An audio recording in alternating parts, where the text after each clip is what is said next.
Большее количество голосов отдано за Александра Григорьевича Лукашенко.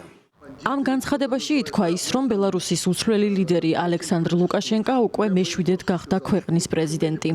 30 წელი გავიდა მას შემდეგ, რაც 1994 წლის 20 ივლისს ბელარუსის უზენაესი საბჭოს 39 წლის დეპუტატმა და საბჭოთა მეურნეობის დირექტორმა ალექსანდრ ლუკაშენკამ ოფიციალურად დაიკავა ბელარუსის პრეზიდენტის თანამდებობა. 2025 წლის 26 იანვრის არჩევნებში ალექსანდრ ლუკაშენკას ბოლო 3 ათწლეულის განმავლობაში პირველად არ ჰყავდა კონკურენტი. თუმცა საარჩევნო უბანზე მისულ ამ მომრჩეველს ბიულეტენში ლუკაშენკას გარდა პრეზიდენტობის სხვა 4 კანდიდატის გვარებიც დახვდა. წელს პირველად მოხდა ისე, რომ მას არ მოუწია მოწინააღმდეგეებისა და კონკურენტების დამარცხება, რადგან ყველა ნამდვილი ოპოზიციონერი ან ციხეშია, ან იძულებით ემიგრაციაში. ქვეყანაში ასევე შეზღუდულია სიტყვის და გამოხატვის თავისუფლება და დამოუკიდებელი მედია.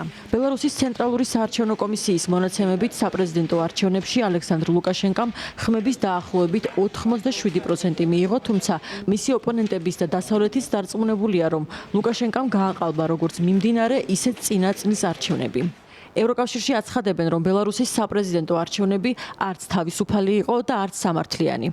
ევროკავშირის უმაღლესი წარმომადგენელი საგარეო საქმეთა და უსაფრთხოების საკითხებში კაია კალასი აცხადებს, რომ სიტყვის თავისუფლების შეზღუდვის, ოპოზიციონერების პოლიტიკური ნიშნით დაკავებისა და უკრაინის წინააღმდეგ რუსეთთან ერთად ბრძოლის გამო დასავლეთი გააგრძელებს ბელარუსისთვის სანქციების დაწესებას. თუმცა როგორც ჩანს, ეს ფაქტი ლუკაშენკას დიდად არ ანაღვლებს. ეხებზე მკიდია დასავლეთი. უკვე მეშვიდედ პრეზიდენტად გახდომა ლუკაშენკას რუსეთის პრეზიდენტმა ვლადიმერ პუტინმა მიულოცა. ვლადიმერ პუტინი ამბობს, რომ ლუკაშენკას გამარჯვება ცხადყოფს მის მაღალ პოლიტიკურ ავტორიტეტს და ბელარუსის სახელმწიფო კურსისადმი მოსახლეობის უდავო მხარდაჭერას.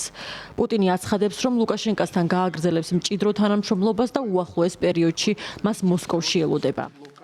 ბელარუსში კი ყველაფერი ჩვეულ რიტმს მიყვება. ქვეყნის პრეზიდენტი ამბობს, რომ სტაბილურობა ყველაზე მნიშვნელოვანია. მისთვის კი ეს სტაბილურობა უკვე 30 წელია შენარჩუნებულია. გამოცემა მედუზა წერს, რომ ამ 30 წლის განმავლობაში შეიცვალა მთლიანად სამყარო. არ შეცვლილა მხოლოდ ლუკაშენკა.